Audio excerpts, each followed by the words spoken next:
Emily to Gremily here with another solo episode. I want to welcome any new listeners we have and welcome back all the returning listeners. Thanks for tuning in. This week's episode drink. I did not really have time to be creative this week. I'll explain more in a minute. This is just a cherry slushy. What is it? Cherry kiss. Not sure what the name is.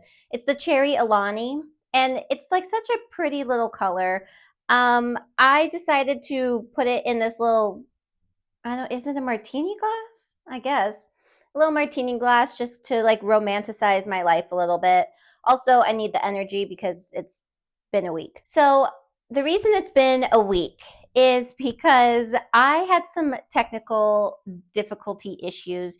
You would think I would like kind of have this down by now because I've been doing it for almost a year, but I kind of screwed myself. So, this was like months and months and months and months ago. I was running out of storage on my computer. So finally, I decided, okay, I need to get an external hard drive to transfer my files over, which is like super basic, a basic thought. It just took me a while to have the thought. I transferred my files over. I lost some things, but you know what? Whatever, it's fine. Then a few months ago, I wasn't able to transfer anything over from my computer to my external hard drive because my computer was so overloaded with files. I didn't transfer them quick enough. It was my mistake. I lost. I don't think actually I lost anything. It was just a whole process. I had to go to the Apple store, and the guy looked at me like I was an idiot. It's fine, whatever. So I was like, okay, from now on, every time I finish an episode, I'm going to transfer it over. And that's what I've been doing. What I didn't take into account is that now that I'm doing the content creation, the videos every single day for 75 Hard, also I was making a almost like a week in my life. It was like the making of a podcast episode. So I could show the process of how it gets done. The prep of the episode, the filming of the episode, the editing of the episode, all that. I had everything filmed, set. I was really excited to post it and show you guys. And I had this whole grand plan for it. So I go to transfer my files from my computer to my external hard drive, and it starts doing that thing where it won't transfer over. And I was like, oh my God, I'm having the exact same problem I had a few months ago. And I did not want to have to go back to the Apple store because I didn't want that guy, because like God forbid that guy was working again and he sees me, not that I'm memorable, because I said this to my boyfriend and he was like, what makes you think he's going to remember you? I get it, okay? And it seems a little self-absorbed, but still, what if he was like, oh, there's that idiot again? So I was really trying hard not to have to go back to the Apple store. I ended up losing 3 days, yeah, 3 days of footage for 75 Hard. And I wasn't able to post those either because TikTok changed ownership. So the two videos I had posted already were getting 2 views. First, they got 0 views, then they got 2 views. And I was like, well, what the hell's going on? It was a whole kerfuffle on TikTok, whatever. I won't go into how I feel about that. But so I was waiting to post basically, and I lost those videos. So I'm very upset because it looks like I took a 3 day break, which I did not. And I also lost all of my footage for the Week in My Life podcast vlog. I had a moment about it. I got upset and I had a little mentee bee. I had some tears come out, and then I was like, it's time to let it go. I'm going to restart it. So I did not film a making of this episode. I will be doing that in the following week or weeks. I don't know. I need a new system on how to get all my files over. Then it was just a whole thing. And I'm not the most tech savvy gal out there. So I said it already. I am planning on making a podcast vlog because I want to put more out there other than just like the clips that I post on social media. So it's coming. It's just, I'm having some problems and I need to I'm like, let it go. I'm one of those people that like, if there's something wrong, I kind of want to like beat it to death and like try to fix it. And I had to really just like let my computer settle. I had to delete the files. Then it was still showing that I had no storage left. And I was like, but I just deleted all these files. What the hell? I had to put it away for a night and just like turn it off, let my computer like, I guess, reset. When I turned my computer back on the next day, it was fine. But then I had lost all my stuff. So it's okay. This was another week I wish I could drink, and I didn't. So I feel very firm in my decision of doing 75 hard. But the universe, she's testing me. And yeah. So vlog is coming. I did not skip days of 75 hard, and pray for me. Okay, guys. So this is going to be a continuation of last week's episode, kind of a continuation.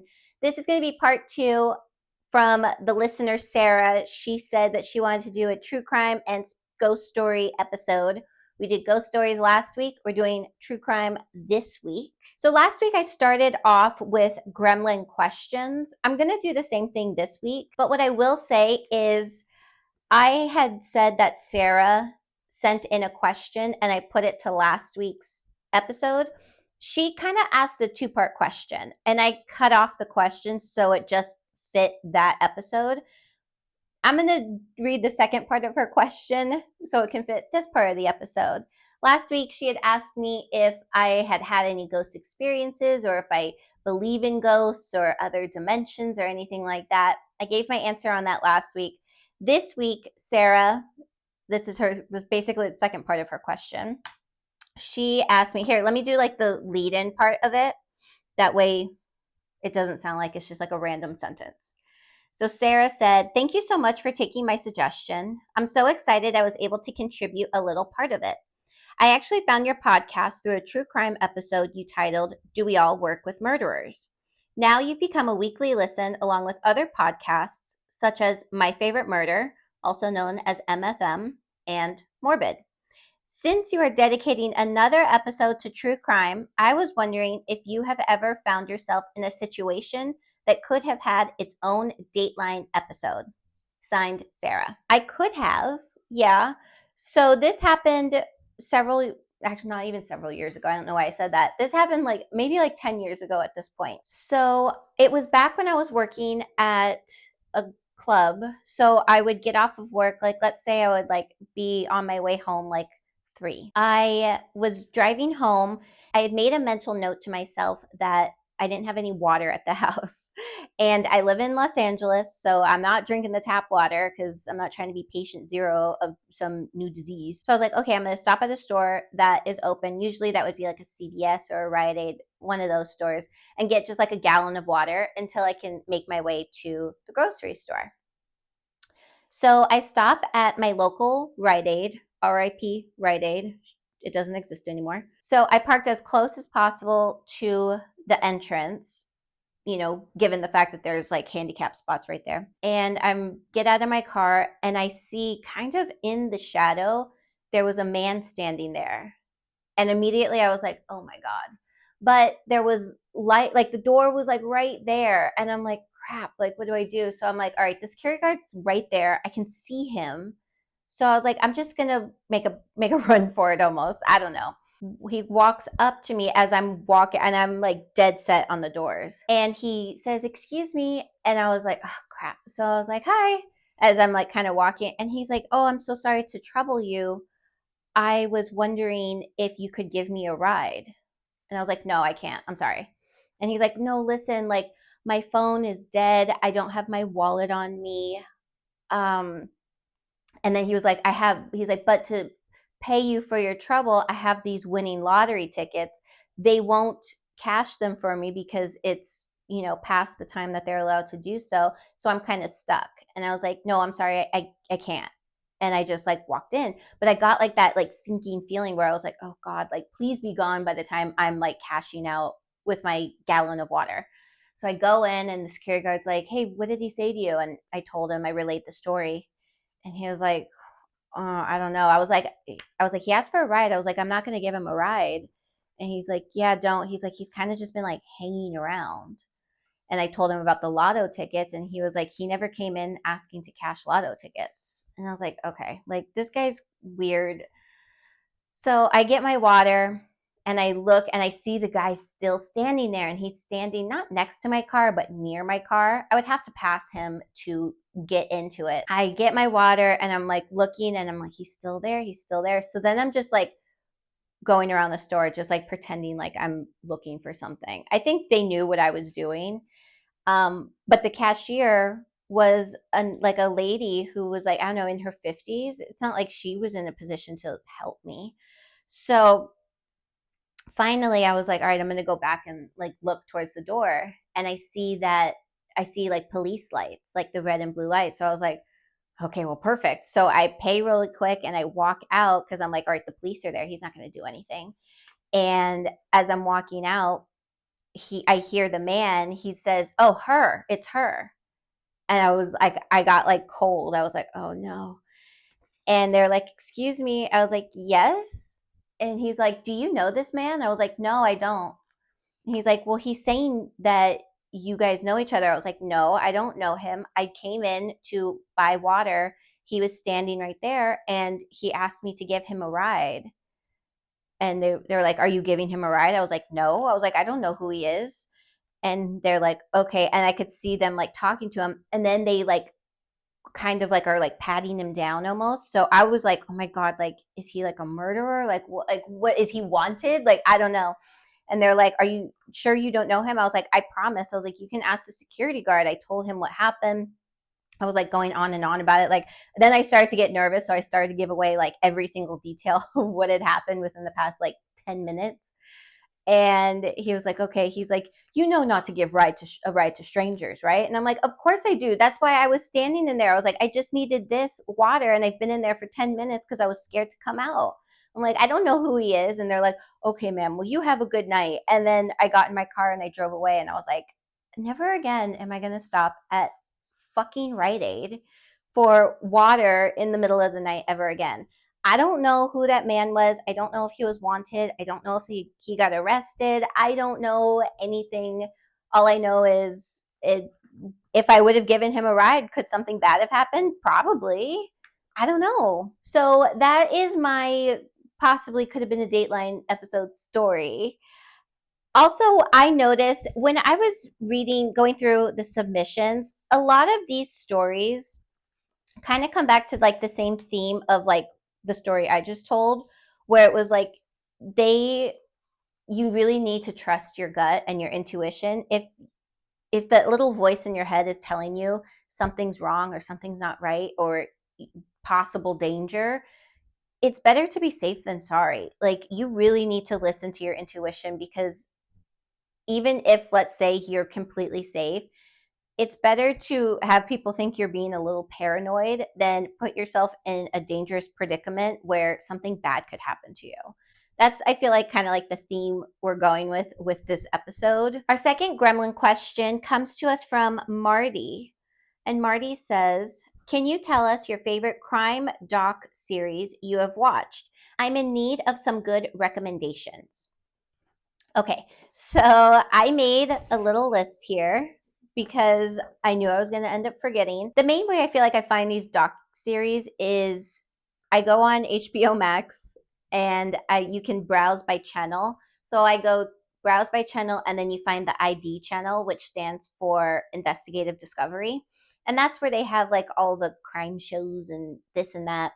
So I went on my account to see what I've watched and to see which ones I liked out of the ones I've watched, because I've watched a lot of them. Also, this list is a little long. It makes it sound like I do nothing but watch TV, but you also have to realize that a lot of these were watched during the pandemic, and during the pandemic, I didn't work for like a year and 3 months, so I had nothing better to do with my time than watch TV and stare at the wall. So the first one, actually, these are kind of going to be in alphabetical order too. So the first one is called Evil Lives Here, which is about people who don't know that they are living with killers. Fatal Vows, it's kind of self-explanatory. It's spouses who end up killing each other. Actually, that one made myself and my boyfriend like look at each other weird, because there's there's some interesting stories out there. Fear Thy Neighbor, which also had a spin-off series, Fear Thy Roommate. The stories are about living next to a crazy person or living with a crazy person. House of Horror Kidnapped. Again, self-explanatory. They're usually telling their story about what happened. Married to Evil. Again, self-explanatory. This one, the next one only had, I looked, and it only had one season, and I think it only had 6 episodes. It's called No One Can Hear You Scream. That one made me nervous. I think it's the one I maybe have watched the most recently. It's about people who were either almost murdered or murdered in either they live in a really desolate area or they were taken to a really desolate area where there's no one around to save them or call the police or anything like that.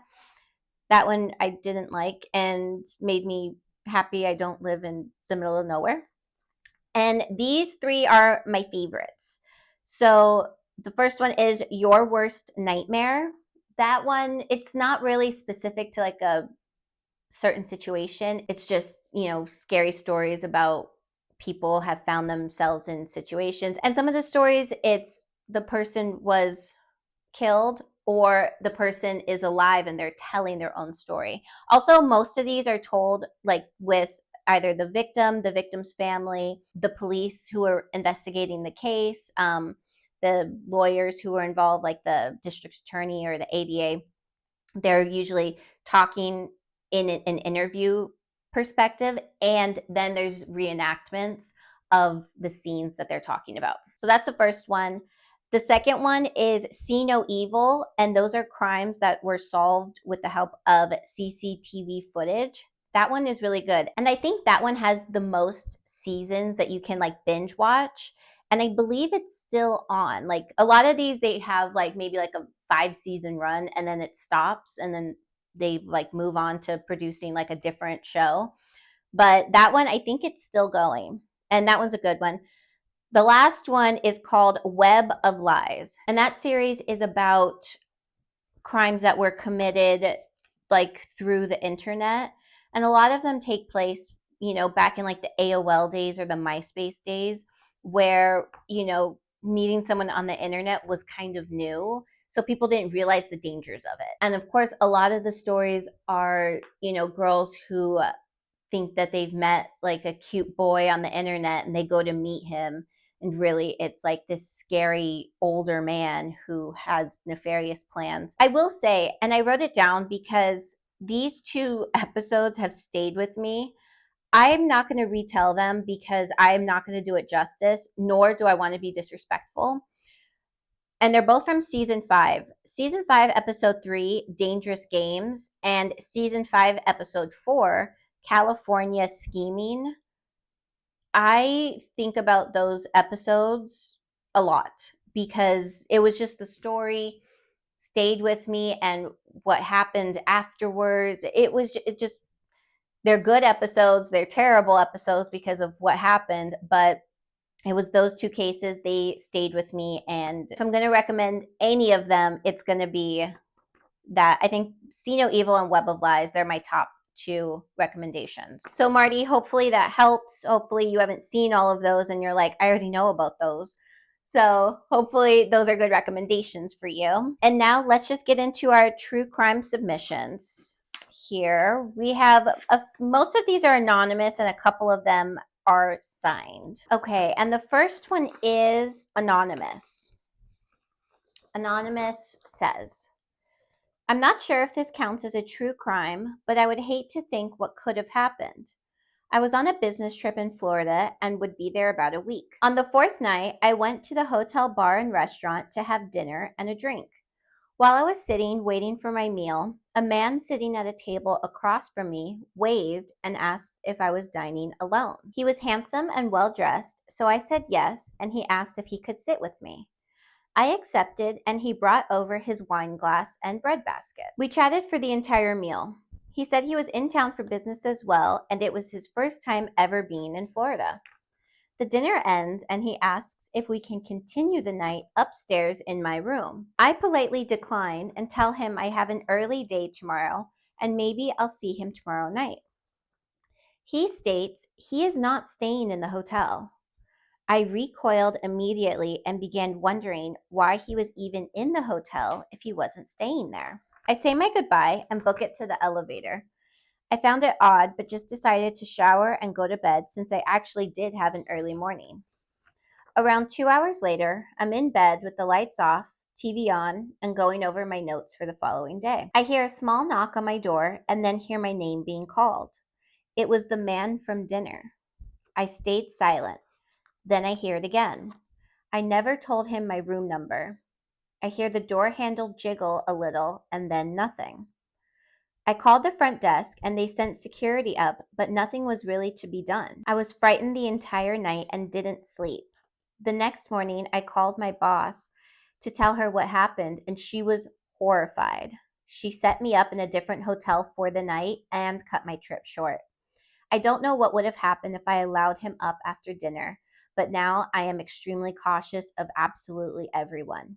You never know. Anonymous. Okay, starting off strong with the intuition. Yeah. Also, okay, I had this thought.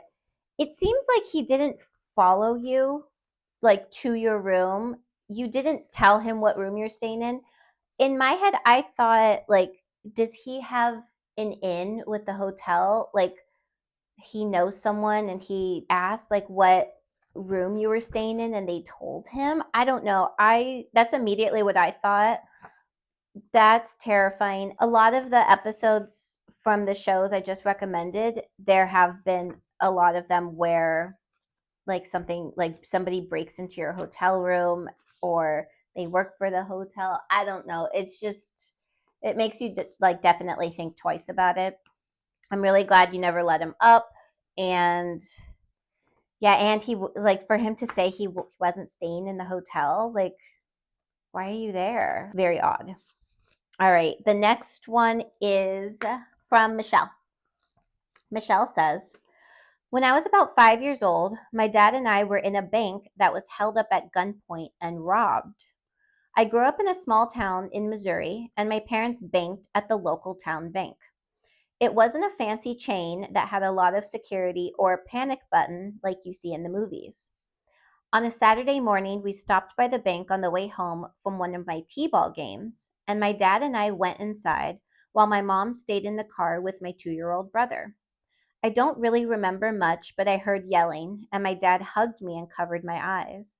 Everything happened so fast, but they must have handed him whatever he was asking for, and then he was gone. Luckily, no one was hurt, just really shaken up. It became a really big deal because nothing like that ever happened in our little town. The robber ended up getting caught, and my dad helped ID him since he was able to get a good look at him. There was a long period of time when my mom became paranoid of the bank and would not let us kids go inside. Now that I'm a parent to a young child, I understand her fears. Signed, Michelle. I'm not a parent, but I think I would definitely be paranoid. I don't know about like all banks, but like for sure that bank. And yeah, if there's no like special security or ramped up security, I would probably think twice about it. Also, I feel like this is like a really common sentence. Nothing like that ever happened in our little town. You always think like it won't happen there, and then it does, and it like shocks the community. There's evil people everywhere, so I feel like we always just need to be like on alert because you just never know. Okay, this next one is from Angela. Angela says, this isn't my story, but a story my aunt told me several years back. In the late 70s, when her and my mom were around 15, 16 years old, they decided they were going to hitchhike to a concert about 50 miles away. My grandparents were said to be hippies and didn't really have rules for the kids. Sounds like the 70s.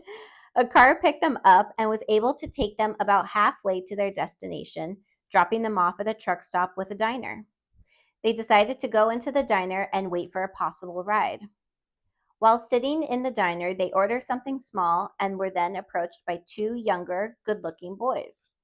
After talking a bit with the boys, they said they were headed to the exact same concert so they could give them a ride. They were excited and said they were going to run to the restroom and then they could get going.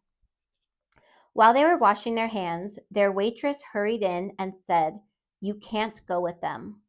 Confused, they asked why, and she said, "I can't repeat what I overheard, but they are not planning on taking you to that concert, and you are both in danger." She told them to stay in the restroom and she would make sure the men left and that she would personally drive them herself. They did what they were told, and then the waitress came back and ushered them to her car while the cook looked out to make sure they made it through the parking lot safely. While on the way to their destination, the waitress, who she said was probably a little older than their mom, scolded them about hitchhiking and made them promise her that they would take the bus home. Sure enough, they kept their promise, and my aunt said after that they didn't hitchhike anywhere ever again. Unfortunately, my mom passed around 7 years ago, so I wasn't able to give her any grief over her adolescent mistake. But now it makes sense why she was so protective over myself and my sisters while we were growing up. Signed, Angela. Yeah. So I obviously, I was born in the 90s. Hitchhiking was for sure not a thing that I was ever growing up thinking I was going to ever do. In my head, it was scary. Like, that's how you get like kidnapped. I don't know. But think, this kind of made me think of two things actually. The first one being, it now makes sense why she was so protective over myself and my sisters while we were growing up. I remember growing up, like, my mom was extremely protective, and I'll say she was extremely overbearing and protective. The overbearingness was a little much, but now that I'm an adult, I can see where I was very like, I want to go here. Why can't I go there? While it was a little much and probably not necessary to take it to the degree she took it to, I will say I wasn't really aware of the dangers of the world when I was, 15, 16. So I can understand why she was so overly protective about it. I think that comes with age, where I'm like, okay, like I can see it. Would I do it the same way she did? No, but I can understand why she was the way she was to a degree. To a degree. The second thing was just saying like the grandparents were hippies. I was told this story by my Nana, who she was born in 1950. She was 100% a total hippie. Like, she had like the flowy dress and the long hair, and was just very like peace and love, and hitchhiked to concerts. I'm sure she did. But there was a story she told me where her and a whole group of friends. I'm not sure how many of them there were, but like basically the way she told it was her and her friends, they all piled into this VW bus and drove from here, Los Angeles, to San Francisco. They went to, I don't know, what, some concert, couldn't tell you which one. She went to like so many of them, but they were hanging out in this San Francisco park and, you know, went to the concert, hung out, who knows what they did, went home. And about like a week or so later, she said she was reading the newspaper, and the same park that they were in the week after they had left, that was the park where the Zodiac killer killed that couple that was just like lounging in the park. So she was like, oh my God, like I was where the Zodiac killer could have been, and blah, blah, blah. It was a week later, so it's really not like that titillating. But yeah, it just kind of like reminded me of it. And I wish she was around to where I could ask her more of these stories, because I'm sure she has a hitchhiking story. I'm sure she had a lot of stories where, she could have been sitting here on the episode talking about her true crime tales. But that definitely reminded me of it. So thank you, Angela, for that submission. And I'm sorry that your mom passed, but I'm sure she was really annoyed that your aunt was telling you this story, because she probably didn't want you to know about it. Okay, and the last submission is anonymous. And anonymous, the way you wrote this, scared me. Anonymous says, I was returning home from work at around 11 p.m. The porch light was on and my keys were in my hand. Halfway up the walk, that feeling hit, the sudden certainty that I wasn't alone. Not a thought, a knowing. I could feel eyes on me even though I couldn't see anyone. The hair on my arms lifted, and my steps sped up without me telling them to. Then I heard it. Footsteps. Behind me. Too deliberate to be an echo, too fast to be a coincidence. I didn't look back. I was focused on the front door lock. The footsteps quickened as soon as I reached the door. I could hear breath now, ragged and close. Panic exploded through me. I slammed the key in, twisted, and shoved the door open. I fell inside and threw my weight against the door, slamming it shut as the person hit it again, hard and harder. The door rattled, the knob jerked violently, once, twice, like whoever was out there believed force alone could undo it. I screamed as I fumbled for the deadbolt, my hands useless with fear. When it finally slid into place, there was one last crash against the door, and then footsteps pounding away in the dark. I immediately was searching through my bag for my phone and finally found it to call 911. The police came, but with no clues to work with, there was nothing to be done. I hadn't seen his face and couldn't give them a sketch. A few days later, a woman down the street was assaulted in her home. Was it the same man? I don't know. Anonymous. Yeah, I saved the scariest for last. When I read it, I got creeped out, and in reading it now, I got creeped out again. And I'm supposed to go for my walk later. I will be waiting until I'm not alone. That's for damn sure.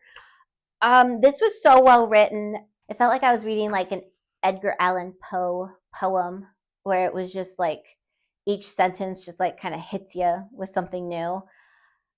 Very well written, anonymous. And yeah, luckily you made it into your home and the other person didn't make it inside. Okay, I got the creeps.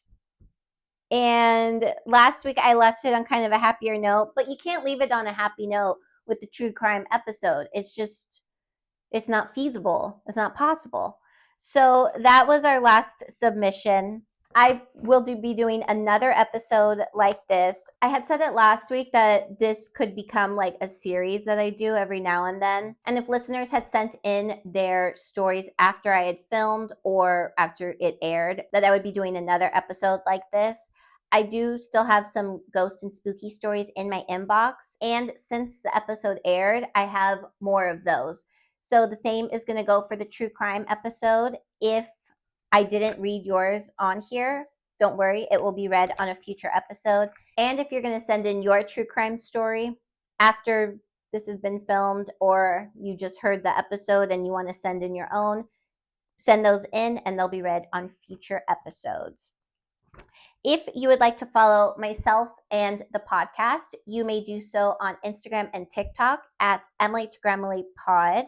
You can also watch this episode and almost all the past episodes on YouTube, Emily to Gremily Pod on YouTube.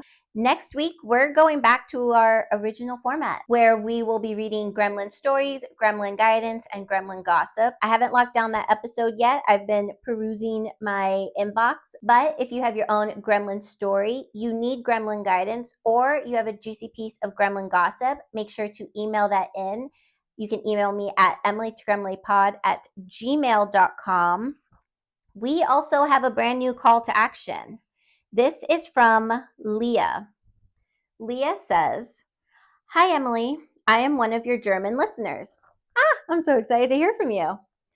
While I grew up in the United States, I have lived in Germany for 3 years. I have an idea for a possible episode you could do. I would love to hear an episode, WWGD. What would Gremily do?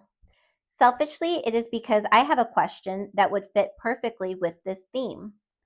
I thought maybe it would be too similar to Gremlin guidance, but I feel you somewhat hold back on your advice out of consideration for others' feelings.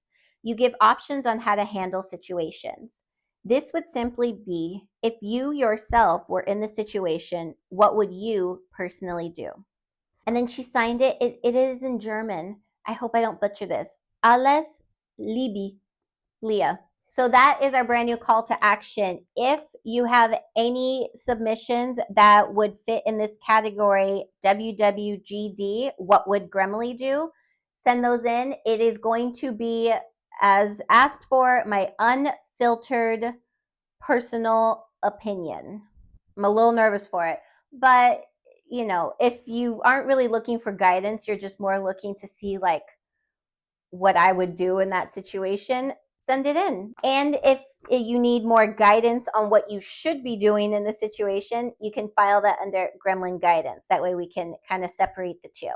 So that will be a future episode. I'm going to see how long it takes for the submissions to come in. So get those in and I'll start working on that episode now. And make sure to like, follow, share, subscribe, rate 5 stars, tell your friends, do all the things. Thank you guys for listening. Thank you guys for your submissions. And make sure to email me and get in your stories, your guidance, your gossip, your questions, whatever you guys need. We're going to cheers out with my Alani. Cheers to you, cheers to me, and cheers to following our intuition and staying safe. Cheers, guys. Bye.